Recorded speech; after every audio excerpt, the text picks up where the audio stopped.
सा वाहिगुरु जी की फतेह।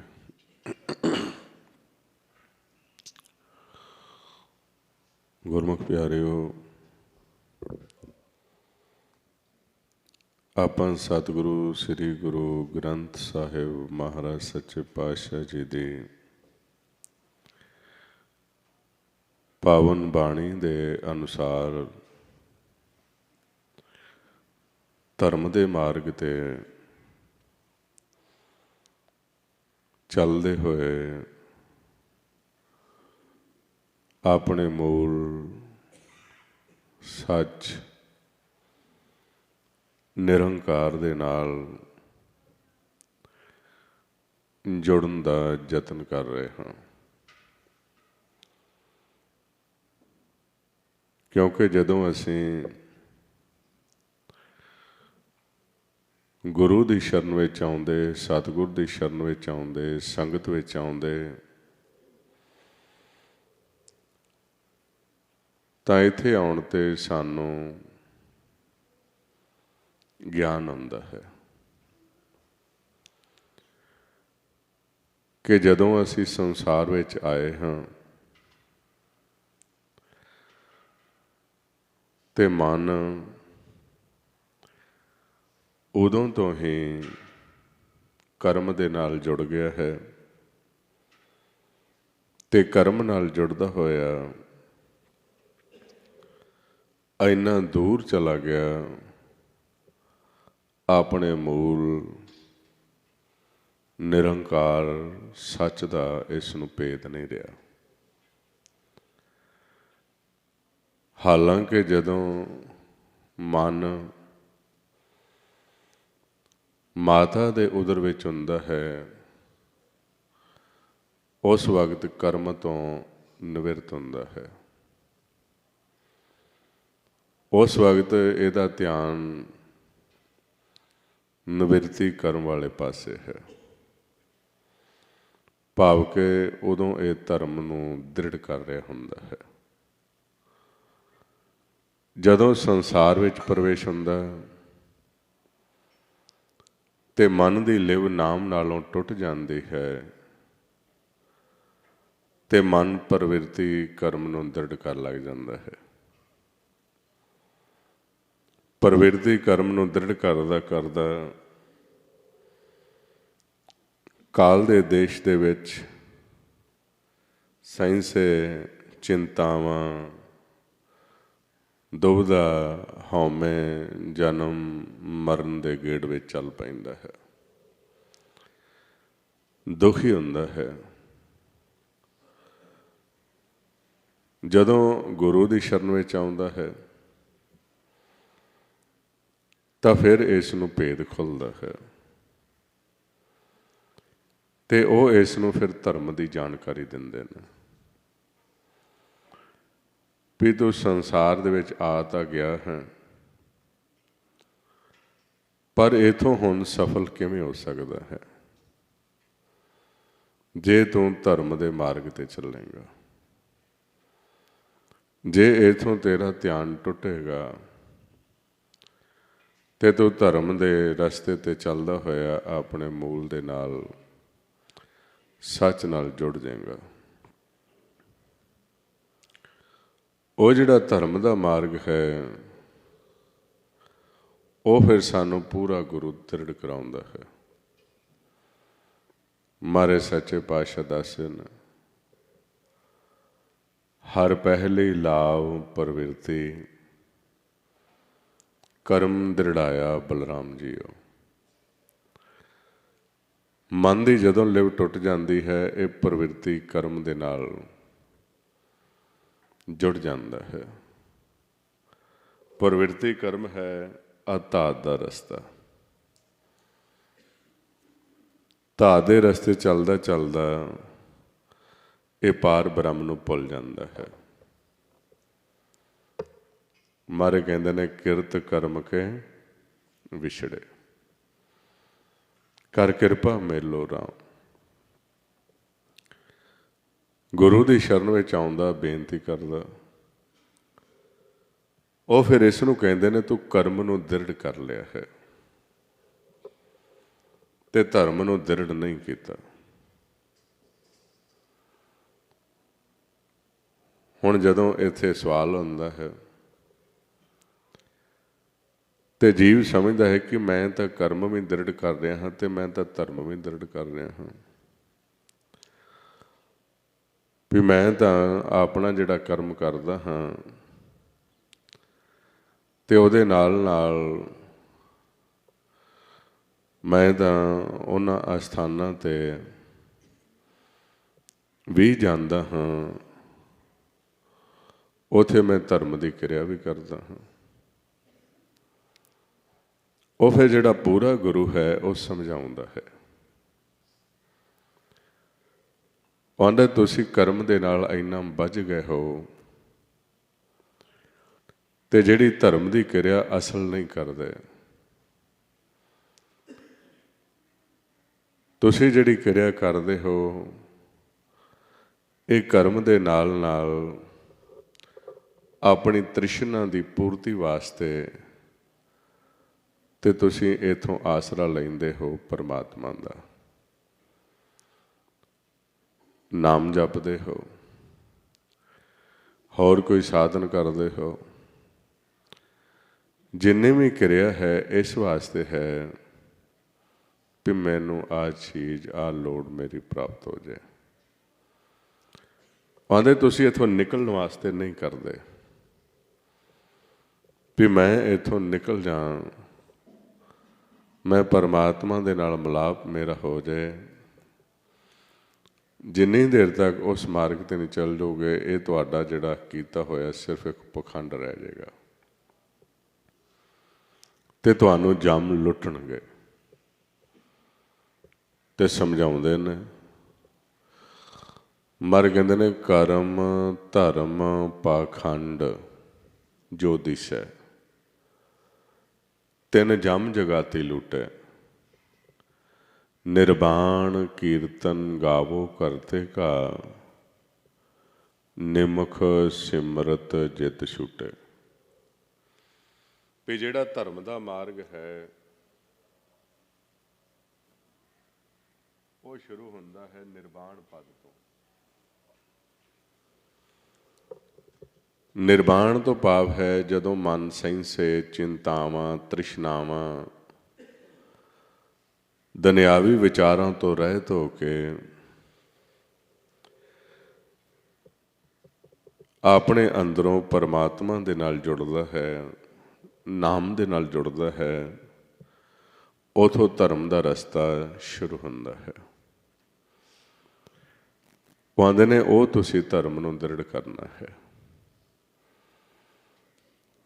ਤੇ ਫਿਰ ਤੁਸੀਂ ਆਪਣੇ ਜੀਵਨ ਵਿੱਚ ਸਫਲ ਹੋ ਸਕਦੇ ਹੋ। ਉਹ ਫਿਰ ਗੁਰੂ ਸਾਰਾ ਉਸ ਨੂੰ ਸਮਝਾਉਂਦਾ ਹੈ। ਪਹਿਲਾਂ ਜਿਸ ਤਰ੍ਹਾਂ ਬੱਚੇ ਨੂੰ ਟੀਚਰ ਉਹਦਾ ਦੇਖਦੇ ਨੇ ਉਹਨੇ ਕੀ ਬਣਨਾ ਹੈ, ਜਾਂ ਬੱਚਾ ਦੱਸਦਾ ਹੈ ਮੈਂ ਆਹ ਬਣਨਾ ਚਾਹੁੰਦਾ ਹਾਂ, ਤੇ ਫਿਰ ਉਹਨੂੰ ਉਹਦੇ ਮੁੱਢਲੀਆਂ ਗੱਲਾਂ ਦੱਸਦੇ ਨੇ ਵੀ ਜੇ ਤੁਸੀਂ ਡਾਕਟਰ ਬਣਨਾ ਚਾਹੁੰਦੇ ਹੋ ਤੁਹਾਨੂੰ ਆਹ ਪੜ੍ਹਾਈ ਕਰਨੀ ਪਏਗੀ, ਜੇ ਤੁਸੀਂ ਇੰਜੀਨੀਅਰ ਬਣਨਾ ਚਾਹੁੰਦੇ ਹੋ ਤੁਹਾਨੂੰ ਆਹ ਸਬਜੈਕਟ ਲੈਣੇ ਪੈਣਗੇ। ਇਸੇ ਤਰ੍ਹਾਂ ਜਦੋਂ ਮਨ ਗੁਰੂ ਦੀ ਸ਼ਰਨ ਵਿੱਚ ਆਉਂਦਾ ਹੈ ਤੇ ਗੁਰੂ ਉਸ ਨੂੰ ਸਮਝਾਉਂਦਾ ਹੈ। ਕਹਿੰਦੇ ਬਾਣੀ ਬ੍ਰਹਮਾ ਵੇਦ ਧਰਮ ਦ੍ਰਿੜ ਹੋ। ਜਦੋਂ ਅਸੀਂ ਗੁਰੂ ਦੀ ਸ਼ਰਨ ਵਿੱਚ ਆਉਂਦੇ ਹਾਂ ਤੇ ਉਹ ਆਪਣੇ ਬਚਨਾਂ ਦੇ ਰਾਹੀਂ ਬਾਣੀ ਦੇ ਰਾਹੀਂ ਸਾਨੂੰ ਬ੍ਰਹਮ ਦੀ ਪਛਾਣ ਕਰਾਉਂਦੇ ਨੇ। ਬਾਣੀ ਬ੍ਰਹਮਾ ਵੀ ਜੋ ਤੁਹਾਡਾ ਮੂਲ ਹੈ ਉਹ ਬ੍ਰਹਮ ਹੈ, ਨਿਰੰਕਾਰ ਹੈ, ਪਰਮਾਤਮਾ ਹੈ। ਤੇ ਤੁਸੀਂ ਉਸ ਪਰਮਾਤਮਾ ਨਾਲ ਜੋੜਨ ਵਾਸਤੇ ਧਰਮ ਨੂੰ ਦ੍ਰਿੜ ਕਰੋ। ਬਾਣੀ ਬ੍ਰਹਮਾ ਵੇਦ ਧਰਮ ਦ੍ਰਿੜ ਹੋ। ਤੇ ਜਦੋਂ ਤੁਸੀਂ ਧਰਮ ਨੂੰ ਦ੍ਰਿੜ ਕਰੋਗੇ ਪਾਪ ਤਜਾਇਆ ਬਲਰਾਮ ਜੀਓ। ਜਿੱਥੇ ਮਨ ਕਾਲ ਦੇ ਦੇਸ਼ ਵਿੱਚ ਵਿਚਰਦਾ ਪਿਆ ਹੈ, ਇੱਥੇ ਨਾਮ ਨਾਲੋਂ ਟੁੱਟ ਕੇ ਜੋ ਤੁਸੀਂ ਕਰਮ ਕਰਦੇ ਹੋ, ਪਾਪ ਕਰ ਰਹੇ ਹੋ, ਸੈਂਸੇ ਪੈ ਗਏ ਨੇ, ਬੰਧਨ ਪੈ ਗਏ ਨੇ, ਦੁਬਿਧਾ ਆ ਗਈ ਹੈ, ਇਹ ਖਤਮ ਹੋ ਜਾਣਗੇ। ਇੱਥੋਂ ਤੁਸੀਂ ਧਰਮ ਦੇ ਮਾਰਗ 'ਤੇ ਚੱਲੋ। ਹੁਣ ਉਹ ਜਿਹੜਾ ਧਰਮ ਦਾ ਮਾਰਗ ਹੈ ਸੰਸਾਰ ਦੇ ਵਿੱਚ ਗੁਪਤ ਹੋ ਚੁੱਕਾ ਸੀ। ਜੀਵ ਸੰਸਾਰ ਦੇ ਵਿੱਚ ਧਰਮ ਕੇਵਲ ਇਸ ਨੂੰ ਸਮਝਦੇ ਸੀ ਕਿ ਜਾਣਾ ਤੇ ਕਿਤੇ ਦਾਨ ਕਰਨਾ, ਤੀਰਥਾਂ ਦਾ ਰਟਨ ਕਰਨਾ, ਤੀਰਥਾਂ ਦਾ ਰਟਨ ਕਰਦਿਆਂ ਕਰਦਿਆਂ ਵਿਚਰਦਿਆਂ ਹੋਇਆਂ ਉੱਥੇ ਹੀ ਦੇ ਛੱਡ ਜਾਣੀ। ਇਹਨੂੰ ਜੀਵ ਸਮਝਦੇ ਵੀ ਅਸੀਂ ਧਰਮ ਦਾ ਕਾਰਜ ਕਰਦੇ ਹਾਂ, ਵੀ ਇਹ ਧਰਮ ਦਾ ਕੰਮ ਹੈ। ਕਿਸੇ ਦੇ ਨਾਲ ਕੋਈ ਮਦਦ ਕਰ ਦੇਣੀ, ਕਿਸੇ ਨੂੰ ਕੋਈ ਕੱਪੜਾ ਦਾਨ ਕਰ ਦੇਣਾ। ਹੌਲੀ ਹੌਲੀ ਉਹ ਜਿਹੜੇ ਜੀਵ ਸੀ ਉਹਨਾਂ ਕਾਰਜਾਂ ਨੂੰ ਧਰਮ ਦਾ ਕਾਰਜ ਸਮਝਣ ਲੱਗ ਪਏ ਅਤੇ ਉਹਨਾਂ ਨੇ ਵੱਖ-ਵੱਖ ਆਪਣੇ ਹਿੱਸਿਆਂ ਦੇ ਵਿੱਚ ਉਹਨਾਂ ਨੂੰ ਵੰਡਣਾ ਸ਼ੁਰੂ ਕਰ ਲਿਆ। ਹੁਣ ਮਹਾਰਾਜ ਸੱਚੇ ਪਾਤਸ਼ਾਹ ਦੱਸ ਰਹੇ ਨੇ ਕਿ ਜਿਹੜੇ ਤੁਸੀਂ ਕਾਰਜ ਕਰਦੇ ਹੋ ਉਹ ਧਰਮ ਨਹੀਂ ਹੈ।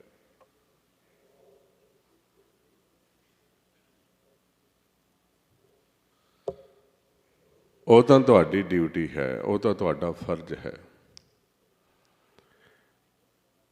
ਤੁਸੀਂ ਇੱਕ ਦੂਸਰੇ ਦੀ ਮਦਦ ਕਰਨੀ ਹੈ ਇਸ ਲੋਕ ਦੇ ਵਿੱਚ, ਇਸ ਦੇਸ਼ ਦੇ ਵਿੱਚ, ਕਾਲ ਦੇ ਦੇਸ਼ ਵਿੱਚ।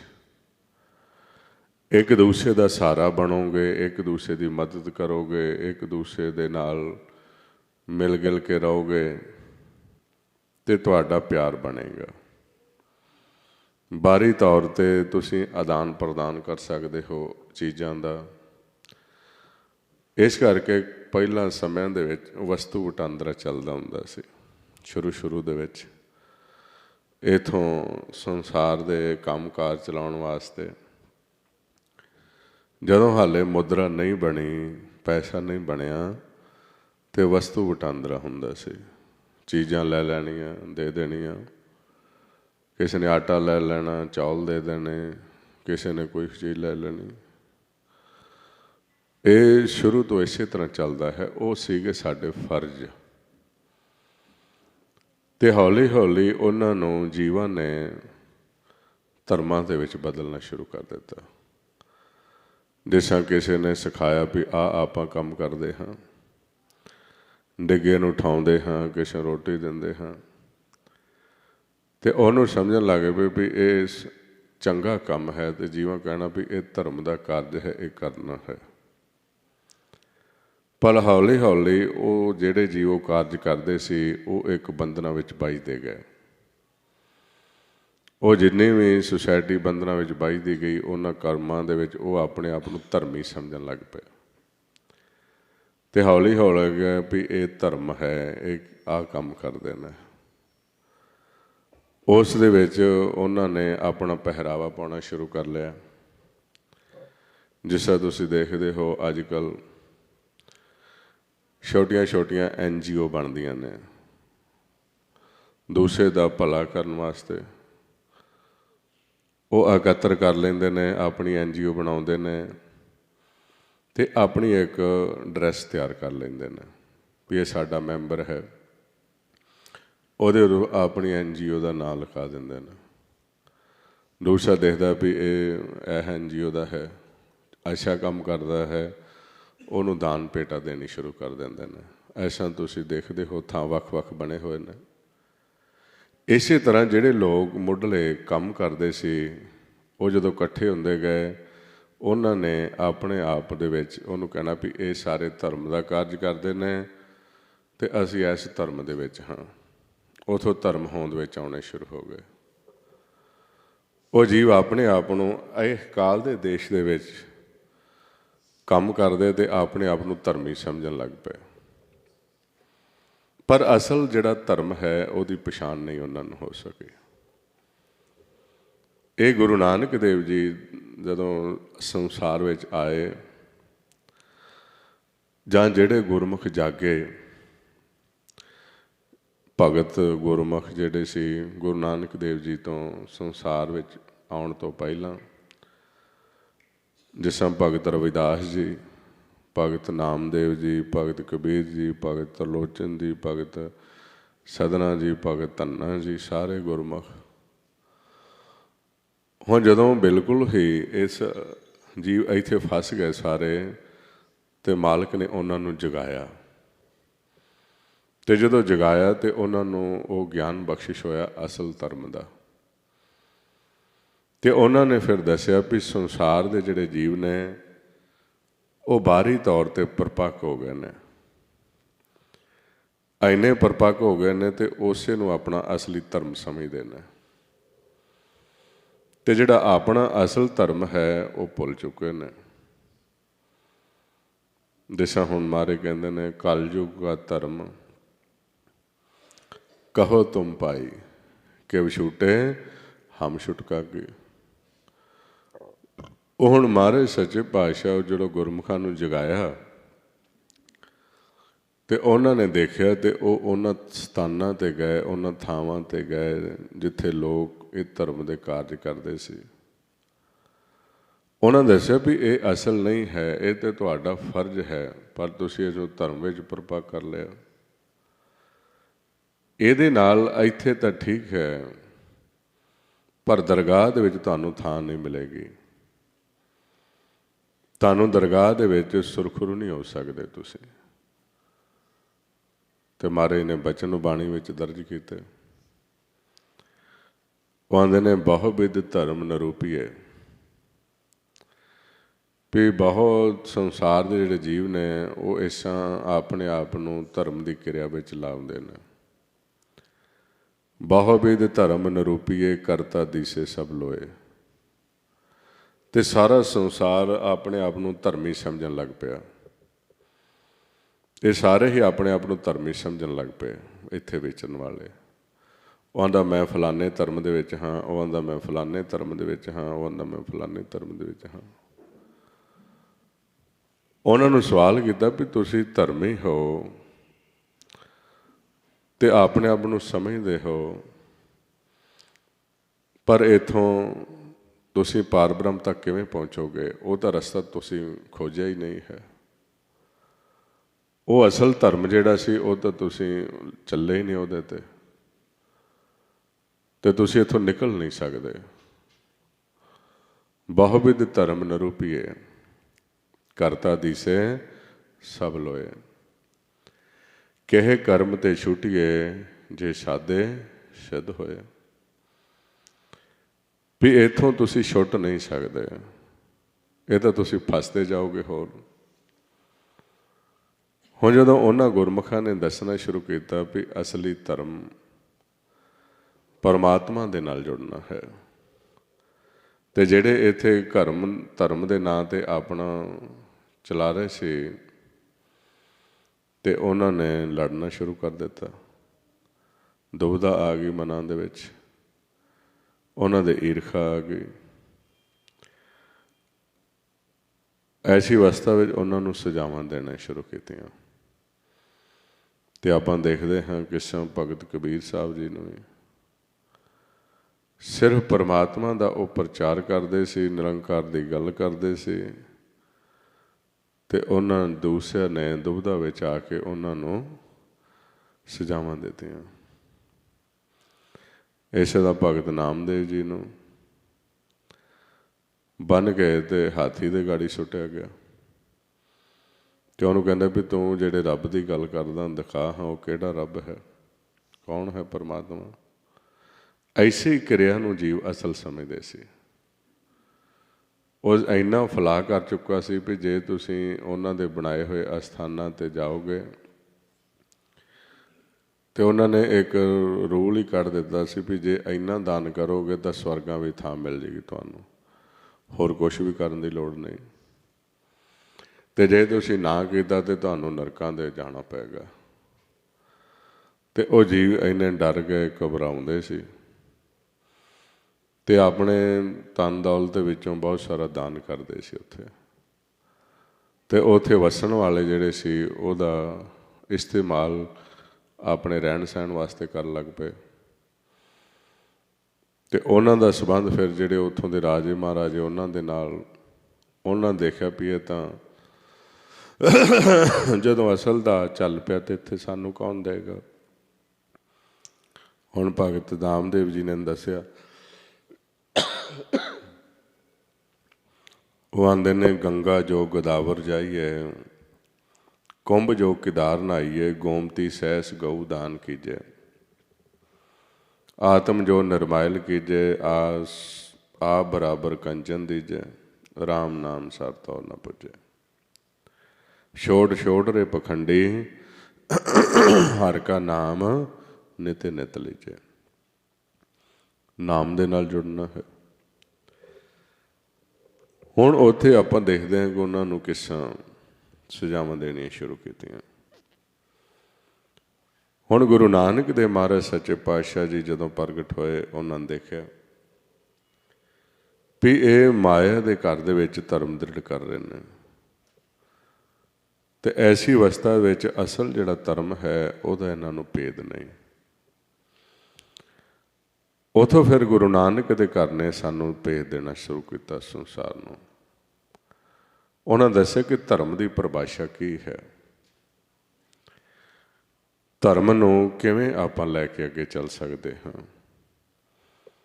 ਉਹਨਾਂ ਦੱਸਿਆ ਵੀ ਆਹ ਜਿਹੜੇ ਤੁਸੀਂ ਫਰਜ਼ ਹੈ ਤੁਹਾਡੇ, ਕਿਸੇ ਦਾ ਭਲਾ ਕਰਨਾ ਹੈ, ਦਾਨ ਕਰਨਾ ਹੈ, ਡਿੱਗੇ ਨੂੰ ਉਠਾਉਣਾ ਹੈ, ਕਿਸੇ ਦੇ ਨਾਲ ਚੰਗਾ ਸਲੂਕ ਕਰਨਾ ਹੈ, ਤੁਹਾਡੀ ਡਿਊਟੀ ਹੈ। ਪਰ ਇਹਦੇ ਨਾਲ ਨਾਲ ਤੁਸੀਂ ਜੀਵਨ ਮੁਕਤ ਵੀ ਹੋਣਾ ਹੈ। ਤੇ ਕਹਿੰਦੇ ਨੇ ਉਹਦੇ ਵਾਸਤੇ ਧਰਮ ਨੂੰ ਦ੍ਰਿੜ ਕਰਨਾ ਪਏਗਾ ਤੁਹਾਨੂੰ। ਹੁਣ ਗੁਰੂ ਨਾਨਕ ਦੇ ਘਰ ਨੇ ਜਿਹੜਾ ਗੁਰੂ ਨਾਨਕ ਦੇਵ ਜੀ ਨੇ ਰਸਤਾ ਦੱਸਿਆ, ਉਹ ਧਰਮ ਦਾ ਰਸਤਾ ਸੰਸਾਰ ਨਾਲੋਂ ਵੱਖਰਾ ਸੀ। ਉਹਨਾਂ ਦੱਸਿਆ ਵੀ ਧਰਮ ਦੇ ਮਾਰਗ 'ਤੇ ਚੱਲਣਾ ਹੈ ਸਾਡੇ ਮਨ ਨੇ।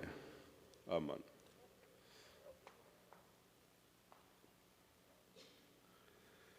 ਤੇ ਮਨ ਨੇ ਧਰਮ ਦੇ ਮਾਰਗ 'ਤੇ ਚੱਲਦਿਆਂ ਚੱਲਦਿਆਂ ਤੇ ਪਹੁੰਚਣਾ ਹੈ ਜਿੱਥੇ ਨਿਰੰਕਾਰ ਪਰਮਾਤਮਾ ਦਾ ਵਾਸਾ ਹੈ। ਤੇ ਪਰਮਾਤਮਾ ਵਸਦਾ ਹੈ ਇਹ ਕਾਲ ਦੇ ਦਾਇਰੇ ਤੋਂ ਉੱਪਰ, ਜਿਹਨੂੰ ਚੌਥਾ ਪਦ ਕਹਿੰਦੇ ਨੇ। ਕਿਉਂ ਆਂਦੇ ਨੇ ਇੱਥੇ ਮਨ ਨੇ ਚੱਲਣਾ ਹੈ। ਤੇ ਮਨ ਨੇ ਧਰਮ ਦਾ ਆਸਰਾ ਕਿਵੇਂ ਲੈਣਾ ਹੈ? ਜਿਸ ਰਸਤੇ ਤੇ ਮਨ ਚੱਲ ਰਿਹਾ ਹੈ ਇਹਨੂੰ ਛੱਡਣਾ ਹੈ, ਧਾਰ ਦਾ ਰਸਤਾ।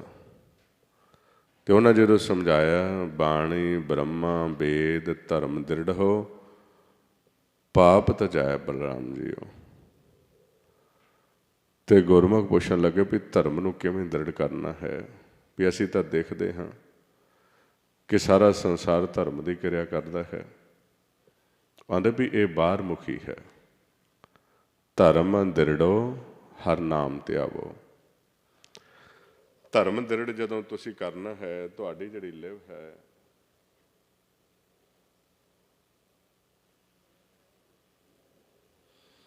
ਤੁਹਾਡਾ ਧਿਆਨ ਹਰ ਨਾਮ ਦੇ ਵਿੱਚ ਲੱਗਾ ਹੋਣਾ ਚਾਹੀਦਾ ਹੈ।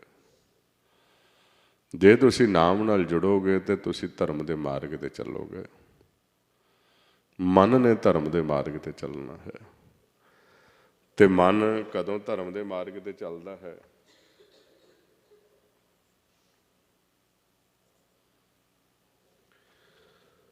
ਜਦੋਂ ਇਹ ਸੰਤ ਬਣ ਜਾਂਦਾ ਹੈ, ਜਦੋਂ ਮਨ ਦੀ ਅਵਸਥਾ ਸੰਤ ਦੀ ਹੁੰਦੀ ਹੈ। ਤੇ ਸੰਤ ਨੇ ਧਰਮ ਦੇ ਮਾਰਗ 'ਤੇ ਚੱਲਣਾ ਹੁੰਦਾ ਹੈ। ਹੁਣ ਸੰਤ ਕੌਣ ਬਣਦਾ ਹੈ? ਜਦੋਂ ਮਨ ਇਸ ਮਾਇਆ ਤੋਂ, ਇਹਨਾਂ ਵਿਚਾਰਾਂ ਤੋਂ ਰਹਿਤ ਹੋ ਜਾਂਦਾ, ਸਹਿਜ ਵਿੱਚ ਆ ਜਾਂਦਾ, ਉਹਨੂੰ ਸੰਤ ਕਹਿੰਦੇ ਨੇ। ਜਿਸ ਤਰ੍ਹਾਂ ਹੁਣ ਜਿਹੜਾ ਇੱਥੋਂ ਦੀਆਂ ਗੱਲਾਂ ਸਿੱਖ ਲੈਂਦਾ ਹੈ, ਹੁਣ ਆਪਾਂ ਕਿਸੇ ਨੂੰ ਡਾਕਟਰ ਕਹਿੰਦੇ ਹਾਂ, ਕਿਸੇ ਨੂੰ ਇੰਜੀਨੀਅਰ ਕਹਿੰਦੇ ਹਾਂ, ਕਿਸੇ ਨੂੰ। ਹੁਣ ਉਸ ਅਵਸਥਾ ਦੇ ਵਿੱਚ ਜਿਹੜੀ ਉਹਦੀ ਡਿਊਟੀ ਹੈ, ਜੋ ਉਸ ਨੇ ਇਸ ਸੰਸਾਰ ਦੇ ਵਿੱਚ ਆ ਕੇ ਸਿੱਖਿਆ ਹੈ, जिस वक्त वो ड्यूटी कर रहा है अपनी, ਆਪਾਂ देखते हैं ਇੱਧਰ। ਇਸੇ ਤਰ੍ਹਾਂ ਇਹ ਜਿਹੜਾ ਮਨ ਹੈ ਜਦੋਂ ਦੁਨਿਆਵੀ ਵਿਚਾਰਾਂ ਨੂੰ ਛੱਡ ਦਿੰਦਾ ਹੈ, ਫੁਰਨਿਆਂ ਨੂੰ ਛੱਡ ਦਿੰਦਾ ਹੈ, ਸੈਂਸੇ ਚਿੰਤਾਵਾਂ ਨੂੰ ਛੱਡ ਦਿੰਦਾ ਹੈ, ਸਹਿਜ ਵਿੱਚ ਆਸਣ ਲਾ ਲੈਂਦਾ ਹੈ। ਜਦੋਂ ਸਹਿਜ ਵਿੱਚ ਆਸਣ ਲਾ ਕੇ ਨਾਮ ਨੂੰ ਸੁਣਦਾ ਹੈ, ਉਦੋਂ ਕਹਿੰਦੇ ਨੇ ਸੰਤ। ਤੇ ਸੰਤ ਦਾ ਆਸਣ ਕਿੱਥੇ ਲੱਗਾ ਹੈ? ਤਹਿ ਗੀਤ ਨਾਦ ਅਖਾਰੇ ਸੰਗਾ, ਊਹਾਂ ਸੰਤ ਕਰੇ ਹਰ ਰੰਗਾ। ਜਿੱਥੇ ਲਗਾਤਾਰ ਅਨਹਦ ਸ਼ਬਦ ਵੱਜਦਾ ਹੈ, ਅਨਹਦ ਬਾਣੀ ਚੱਲਦੀ ਹੈ, ਅਨਹਦ ਬਾਣੀ ਨੂੰ ਜਦੋਂ ਮਨ ਸੁਣਦਾ ਉਹਨੂੰ ਸੰਤ ਕਹਿੰਦੇ ਨੇ। ਜੋ ਆਂਦੇ ਨੇ ਉਹ ਸੰਤ ਹੈ, ਉਹ ਮਨ ਅਨਹਦ ਬਾਣੀ ਨੂੰ ਸੁਣ ਰਿਹਾ ਹੈ ਤੇ ਉਹ ਧਰਮ ਦੇ ਮਾਰਗ ਤੇ ਚੱਲ ਰਿਹਾ ਹੈ। ਤੇ ਸੰਤ ਦਾ ਮਾਰਗ ਕੀ ਹੈ? ਸੰਤ ਕਾ ਮਾਰਗ ਧਰਮ ਕੀ ਪੌੜੀ। ਆਹ ਧਰਮ ਕਿਹੜਾ ਹੈ, ਇਹਨੂੰ ਸਮਝਣ ਦਾ ਯਤਨ ਕਰਨਾ ਹੈ, ਕਿਉਂਕਿ ਅੱਜ ਧਰਮ ਦੇ ਮਾਰਗ ਨੂੰ ਬੜਾ ਕੰਪਲੀਕੇਟਡ ਕਰਕੇ ਬਣਾਇਆ ਜਾ ਰਿਹਾ ਹੈ। ਕਈ ਇਹੋ ਜਿਹੇ ਜੀਵ ਨੇ ਜਿਨ੍ਹਾਂ ਨੂੰ ਧਰਮ ਦੇ ਬਾਰੇ ਗਿਆਨ ਨਹੀਂ, ਤੇ ਗੁਰਬਾਣੀ ਵਿੱਚ ਉਹਨਾਂ ਨੂੰ ਮੂਰਖ ਕਹਿੰਦੇ ਨੇ।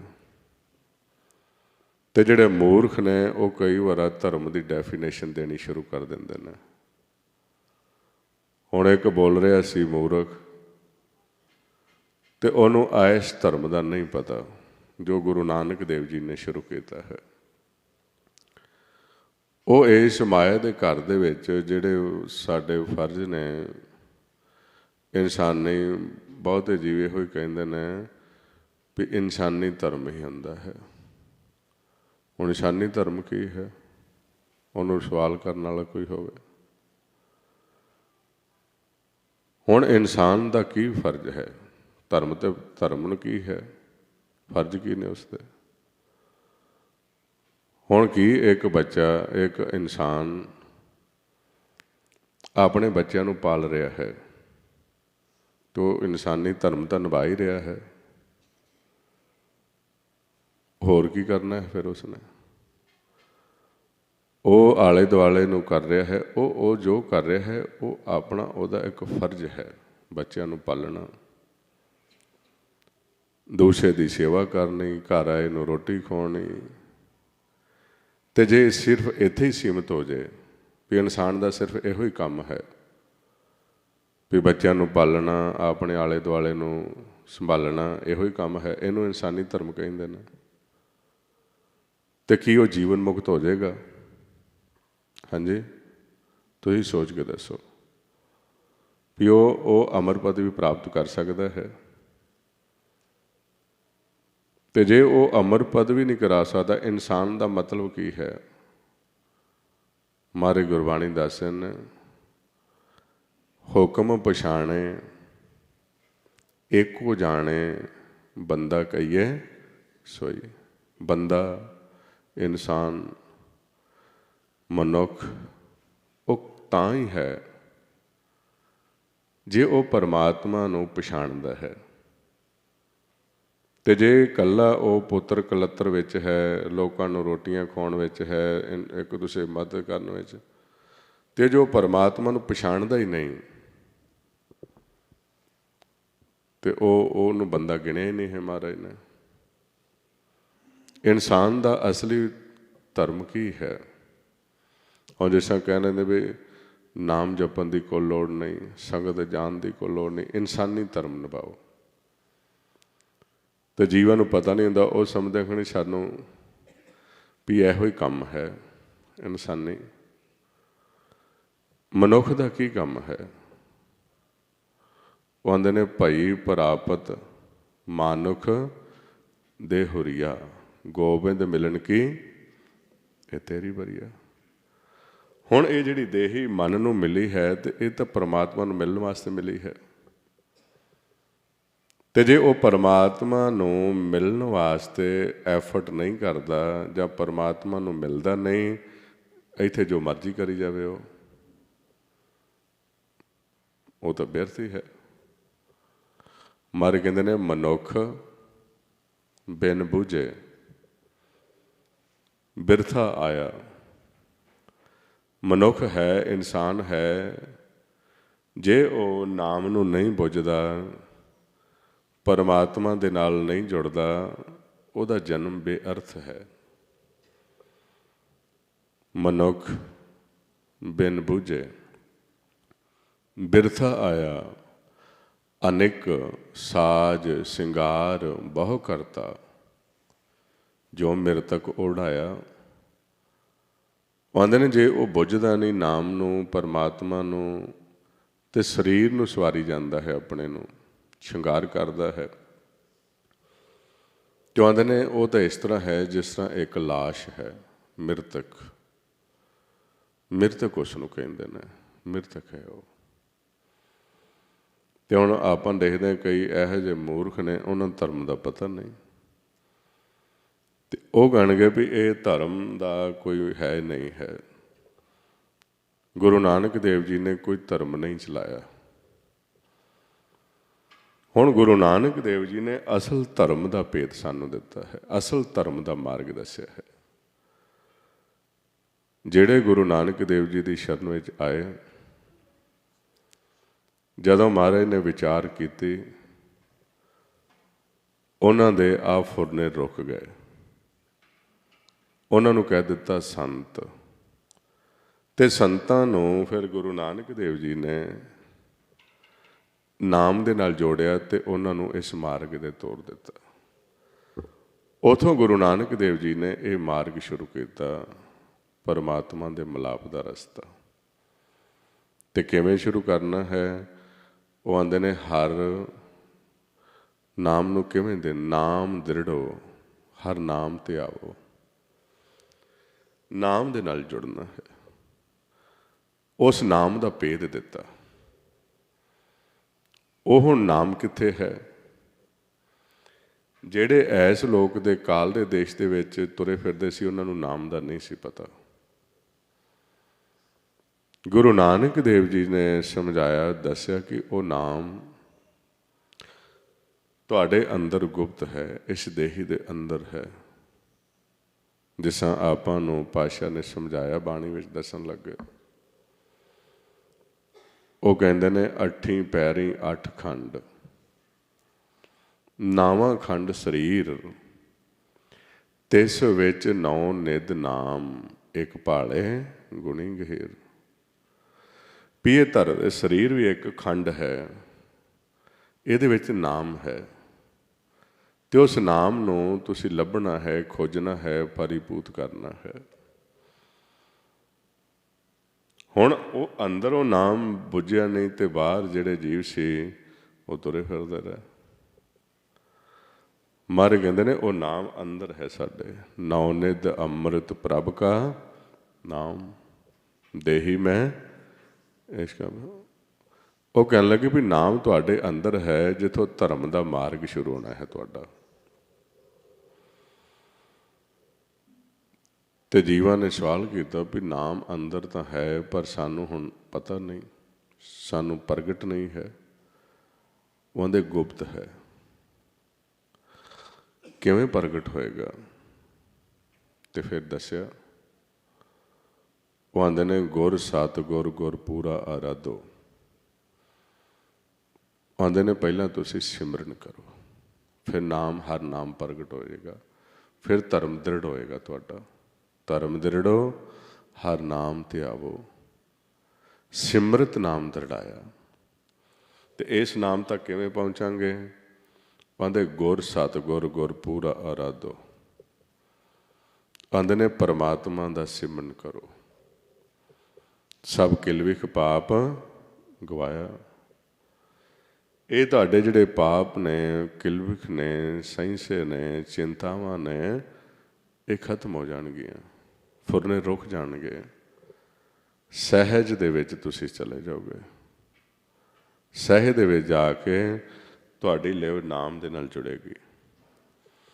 ਜਦੋਂ ਨਾਮ ਨਾਲ ਜੁੜੇ, ਉੱਥੋਂ ਫਿਰ ਤੁਹਾਡਾ ਰਸਤਾ ਸ਼ੁਰੂ ਹੋਏਗਾ, ਸੰਤ ਮਾਰਗ।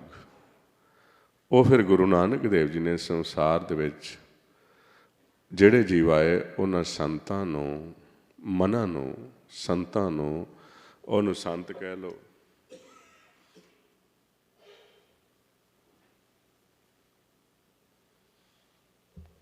ਉਹਨੂੰ ਭਾਸ਼ਾ ਦੇ ਵਿੱਚ ਸਿੱਖ ਵੀ ਕਹਿ ਸਕਦੇ ਹੋ ਤੁਸੀਂ। ਸਿੱਖ ਜਿਹੜੇ ਸਿੱਖਣ ਵਾਸਤੇ ਆਏ, ਗੁਰੂ ਦੇ ਕੋਲ ਆਏ ਨੇ, ਤੇ ਉਹਨਾਂ ਨੂੰ ਗੁਰੂ ਨੇ ਧਰਮ ਦੇ ਮਾਰਗ 'ਤੇ ਤੋਰਿਆ।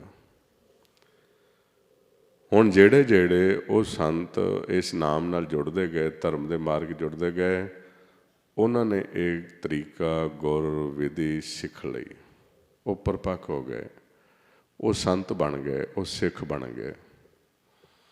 ਤੇ ਉਹਨਾਂ ਨੂੰ ਕਹਿਣ ਲੱਗੇ ਪਾਤਸ਼ਾਹ ਵੀ ਇਹ ਸਿੱਖ ਨੇ, ਇਹ ਸਿੱਖੇ ਹੋਏ ਨੇ। ਕਿਉਂ? ਕਿਉਂਕਿ ਇਸ ਧਰਮ ਦੇ ਮਾਰਗ 'ਤੇ ਚੱਲਦੇ ਨੇ। ਉੱਥੋਂ ਫਿਰ ਗੁਰੂ ਨਾਨਕ ਦੇਵ ਜੀ ਨੇ ਜਿਹੜਾ ਮਾਰਗ ਸ਼ੁਰੂ ਕੀਤਾ, ਉਹਨੂੰ ਕਹਿੰਦੇ ਨੇ ਨਿਰਮਲ ਰਸਤਾ, ਨਿਰਮਲ ਪੰਥ। ਪਰਮਾਤਮਾ ਦੇ ਮਿਲਾਪ ਦਾ ਅਸਲ ਜਿਹੜਾ ਧਰਮ ਸੀ, ਉਹਨੂੰ ਪ੍ਰਗਟ ਕੀਤਾ ਹੈ। ਆਓ ਕਿਸ ਤਰ੍ਹਾਂ ਆਪਾਂ ਦ੍ਰਿੜ ਕਰਨਾ ਹੈ, ਨਾਲ ਨਾਲ ਆਪਾਂ ਅੱਗੇ ਖੋਜ ਕਰਦੇ ਜਾਵਾਂਗੇ। ਜਿਹੜਾ ਜਿਹੜਾ ਮਨ ਇਸ ਨਾਮ ਦੇ ਨਾਲ ਜੁੜਦਾ ਗਿਆ, ਤੇ ਮਹਾਰਾਜ ਕਹਿੰਦੇ ਨੇ ਉਹ ਅਸਲ ਧਰਮ ਦੇ ਨਾਲ ਜੁੜ ਗਿਆ। ਹੁਣ ਇਸ ਨਾਮ ਦੇ ਨਾਲ ਵੀ ਮਨ ਜੁੜਿਆ ਹੋਇਆ ਹੈ, ਸ਼ਬਦ ਨਾਲ ਵੀ ਲਿਵ ਜੁੜੀ ਹੋਈ ਹੈ, ਤੇ ਹੁਣ ਸੰਸਾਰ ਵਿੱਚ ਵੀ ਵਿਚਰਦਾ ਹੈ। ਤੇ ਜਦੋਂ ਸੰਸਾਰ ਵਿੱਚ ਵਿਚਰਦਾ ਹੈ, ਉਹ ਸੰਸਾਰ ਵਿੱਚ ਵਿਚਰਦਾ ਹੋਇਆ ਦੂਸਰੇ ਦਾ ਭਲਾ ਵੀ ਕਰਦਾ ਹੈ, ਦੂਸਰੇ ਦੇ ਨਾਲ ਮਦਦ ਵੀ ਕਰਦਾ ਹੈ, ਦੂਸਰੇ ਨੂੰ ਰੋਟੀ ਵੀ ਖਵਾਉਂਦਾ ਹੈ। ਇੱਥੇ ਉਹਦਾ ਕਰਮ ਵੀ ਨਿਰਮਲ ਹੋ ਗਿਆ ਹੈ, ਇੱਥੇ ਵੀ ਨਾਮ ਨਾਲ ਜੁੜਿਆ ਹੋਇਆ। ਤੇ ਉਹਨੂੰ ਫਿਰ ਮਹਾਰਾਜ ਨੇ ਕਿਹਾ ਹੈ, ਸਗਲ ਧਰਮ ਮੈਂ ਸ੍ਰੇਸ਼ਟ ਧਰਮ, ਹਰਿ ਕੋ ਨਾਮ ਜਪ ਨਿਰਮਲ ਕਰਮ। ਉਹਦਾ ਕਰਮ ਵੀ ਨਿਰਮਲ ਹੋ ਗਿਆ, ਉਹਦੇ ਅੰਦਰੋਂ ਦਵੈਸ਼ ਖਤਮ ਹੋ ਗਈ। ਤੁਹਾਨੂੰ ਤੁਸੀਂ ਦੱਸੋ ਵੀ ਜਿਹੜਾ ਨਾਮ ਦੇ ਨਾਲ ਨਹੀਂ ਜੁੜਿਆ, ਉਹਦਾ ਮਨ ਨਿਰਮਲ ਨਹੀਂ ਹੈ, ਤੇ ਉਹ ਨਿਰਮਲ ਕੰਮ ਕਿਵੇਂ ਕਰ ਸਕਦਾ ਹੈ? ਕੀ ਕਰੋਗੇ ਵੀ ਨਾਮ ਨੂੰ ਜਪਣ ਦੀ ਲੋੜ ਨਹੀਂ, ਤੇ ਉਸ ਤਰ੍ਹਾਂ ਧਰਮ ਕਿਸ ਤਰ੍ਹਾਂ ਦ੍ਰਿੜ ਕਰੋਗੇ ਸੰਸਾਰ ਦੇ ਵਿੱਚ? ਉਸ ਕਿਸ ਤਰ੍ਹਾਂ ਧਰਮ ਫੈਲ ਸਕਦਾ ਹੈ? ਫੈਲ ਹੀ ਨਹੀਂ ਸਕਦਾ। ਉਸ ਤਰ੍ਹਾਂ ਦਾ ਜਿਹੜਾ ਜੀਵ ਹੈ ਉਹ ਰਿਸ਼ਵਤ ਵੀ ਲਏਗਾ, ਕੋਈ ਮਾੜਾ ਕਰਮ ਵੀ ਕਰੇਗਾ। ਜੇ ਦੁੱਖ ਦੀ ਲਹਿਰ ਆ ਗਈ ਦੁਖੀ ਵੀ ਹੋ ਜਾਏਗਾ, ਸੁੱਖ ਦੀ ਆ ਗਈ ਸੁਖੀ ਵੀ ਹੋ ਜਾਏਗਾ, ਹਉਮੈ ਵਿੱਚ ਵੀ ਚਲਾ ਜਾਏਗਾ। ਉਹਨੂੰ ਤਾਂ ਸੈਂਸੇ ਚਿੰਤਾਵਾਂ ਹਰ ਵਕਤ ਪਈਆਂ ਰਹਿਣਗੀਆਂ। ਇਸ ਕਰਕੇ ਜਿਨ੍ਹਾਂ ਨੇ ਗੁਰੂ ਨਾਨਕ ਦੇਵ ਜੀ ਦੇ ਮਾਰਗ ਨੂੰ ਨਹੀਂ ਸਮਝਿਆ, ਉਹ ਅੱਜ ਵੀ ਐਸੀ ਅਵਸਥਾ ਵਿੱਚ ਦੁਖੀ ਨੇ। ਆਪਾਂ ਦੇਖਦੇ ਹੀ ਹਾਂ, ਜਿਹੜੇ ਗੁਰੂ ਨਾਨਕ ਦੇਵ ਜੀ ਦੇ ਅਨੁਯਾਈ ਨਹੀਂ, ਫਾਲੋਅਰ ਨਹੀਂ ਨੇ, ਗੁਰੂ ਨਾਨਕ ਦੇਵ ਬਚਨ ਨੂੰ ਨਹੀਂ ਸਮਝਿਆ, ਉਹਨਾਂ ਨੇ ਇਹ ਸਿੱਖ ਮਾਰਗ ਧਾਰਨ ਨਹੀਂ ਕੀਤਾ, ਸੰਤ ਮਾਰਗ ਧਾਰਨ ਨਹੀਂ ਕੀਤਾ, ਤੇ ਉਹ ਦੁਖੀ ਨੇ, ਪਰੇਸ਼ਾਨ ਨੇ। ਜੋ ਤੁਸੀਂ ਸਾਰੇ ਸੰਸਾਰ ਦੀ ਪੜ੍ਹਾਈ ਕਰੋਗੇ, ਦੇਖੋਗੇ, ਲੋਕਾਂ ਦਾ ਰਹਿਣ ਸਹਿਣ ਦੇਖੋਗੇ, ਤੇ ਫਿਰ ਪਤਾ ਲੱਗਿਆ ਵੀ ਇਸ ਤਲ ਦੇ ਉੱਪਰ ਉਹਨਾਂ ਦਾ ਜੀਵਨ ਕਿਹੋ ਜਿਹਾ ਹੈ, ਤੇ ਜਿਹੜੇ ਇਸ ਨਾਮ ਦੇ ਨਾਲ ਜੁੜ ਗਏ ਨੇ ਉਹਨਾਂ ਦਾ ਜੀਵਨ ਇੱਥੇ ਕਿਹੋ ਜਿਹਾ ਬਣ ਜਾਂਦਾ ਹੈ। ਇਸ ਕਰਕੇ ਮਹਾਰਾਜ ਨੇ ਕਿਹਾ ਵੀ ਸਭ ਸ੍ਰੇਸ਼ਟ ਤੋਂ ਧਰਮ ਹੈ ਨਾਮ ਦੇ ਨਾਲ ਜੁੜ ਕੇ ਫਿਰ ਨਿਰਮਲ ਕਰਨਾ। ਜੇ ਇਕੱਲਾ ਇੱਧਰ ਹੀ ਕਰੀ ਜਾਂਦੇ ਹੋ, ਇੱਧਰ ਨਹੀਂ ਜੁੜਦੇ, ਤੇ ਫਿਰ ਵੀ ਅਸਲ ਧਰਮ ਦੇ ਨਾਲ ਨਹੀਂ, ਫਿਰ ਵੀ ਤੁਸੀਂ ਪਖੰਡ ਕਰਦੇ ਹੋ, ਸਿਰਫ ਆਪਣਾ ਨਾਮ ਅੱਗੇ ਲਿਆਉਣ ਵਾਸਤੇ। ਜਿਸ ਤਰ੍ਹਾਂ ਬਹੁਤੇ ਜੀਵ ਸਿਰਫ ਆਪਣੀ ਹੋਂਦ ਨੂੰ ਅੱਗੇ ਰੱਖਣ ਵਾਸਤੇ ਉਹ ਕੋਈ ਭਲਾ ਕਰਦੇ ਨੇ, ਕਿਸੇ ਦਾ ਨਾਂ, ਫਿਰ ਆਪਣਾ ਨਾਂ ਕਰ ਲੈਂਦੇ ਨੇ ਉੱਥੇ, ਮੈਂ ਆਹ ਕੀਤਾ ਹੈ, ਮਾਂ ਕੀਤਾ ਹੈ। ਕਹਿੰਦੇ ਹਉਂ ਵਿੱਚ ਦਿੱਤਾ, ਹਉਂ ਵਿੱਚ ਲਿਆ, ਹਉਂ ਵਿੱਚ ਮੂਰਖ, ਹਉਂ ਵਿੱਚ ਸਿਆਣਾ, ਜੋਗ ਜੁਗਤ ਕੀ ਸਾਰ ਨਾ ਜਾਣਾ। ਕਹਿੰਦੇ ਨੇ ਹਉਮੈ ਦੇ ਵਿੱਚ ਕਰ ਰਿਹਾ ਹੈ ਸਾਰਾ ਕੁਛ। ਅਸਲ ਜੀਵਨ ਦੀ ਜਿਹੜੀ ਜੁਗਤ ਹੈ ਉਹ ਨਹੀਂ ਸਿੱਖੀ ਹੋਈ। ਹੁਣ ਆਪਾਂ ਨੂੰ ਅਸਲ ਪਤਾ ਲੱਗਾ ਵੀ ਸਗਲ ਧਰਮ ਮੈਂ ਸ੍ਰੇਸ਼ਟ ਧਰਮ, ਹਰ ਕੋ ਨਾਮ ਜਪ। ਜੇ ਤੁਹਾਨੂੰ ਕੱਲ੍ਹ ਨੂੰ ਕੋਈ ਕਵੇ ਨਾ ਵੀ ਇਨਸਾਨੀ ਦਾ ਨਾਮ ਦੀ ਲੋੜ ਹੀ ਨਹੀਂ ਜਪਣ ਦੀ, ਇਹੋ ਹੀ ਕੰਮ, ਫਿਰ ਤੁਸੀਂ ਇਹ ਸਮਝਾਉਣਾ ਹੈ भी इंसान का असली धर्म की है। परमात्मा दे नाल भी जुड़ना, आंदे हर का नाम ध्याए सुन सबना नूं कर दान। पहला सिर्फ इको गल प्रचलित सी, तीर्थ बरत अरदान कर मन में धरे गुमान, नानक नेफल जाते ज्यों कौंचर इशनान। तो गुरु नानक देव जी ने ये विच सोध कर दी ते ऐड कर दिता, हर का नाम ध्याए सुन सबना नूं कर दान, जन्म कर्म मल उतरे मन ते जाए गुमान। उन्होंने संपूर्ण कर दिता, पहला अधूरे सी, उन्होंने दसा भी आ असल है। ऐसा तुसी चलोगे तो फिर धर्म दे विच परपक्ता रहेगी तुहाडी, लोक दे विच भी सुखी होवोगे तो दरगाह दे विच भी तुहानूं थां मिलेगी। तो लेकिन जिहड़े अज्ञानता दे विच ने, उन्हां नूं इस इलाके दा नहीं पता भी मन ने कित्थे जाना है, उन्हां नूं अपने मन दा ही नहीं पता। वो सिर्फ माया दे घर दे विच रहिंदे ने, त्रै गुणां दे विच, ते त्रै गुणां दे विच काल दे दायरे दे विच ही विचरदे ने। इसे नूं अपना धर्म समझ लैंदे ने भी मैं आ कर रहा हाँ, यही असल धर्म है, आही असल धर्म है। लेकिन उन्होंने समझाया भी ऐसा नहीं है। सानू अपने घर की भी सोझी होनी चाहिए है।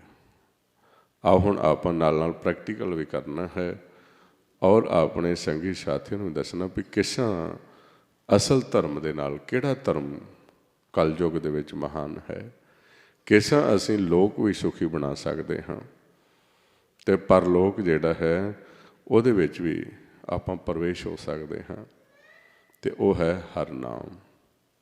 आओ सारे कोशिश करिए। वाहिगुरू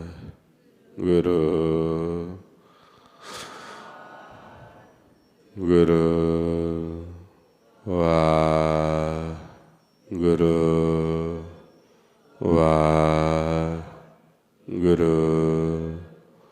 वाहिगुरू वाहिगुरू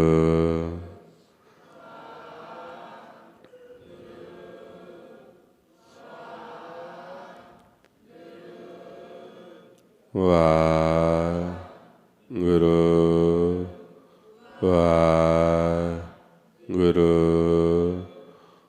वाहिगुरू वाहिगुरू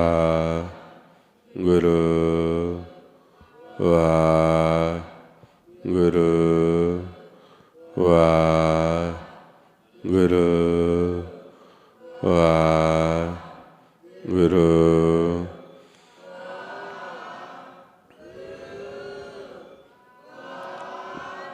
गुरु वाहिगुरू वाहिगुरू वाहिगुरू वाहिगुरू वाहिगुरू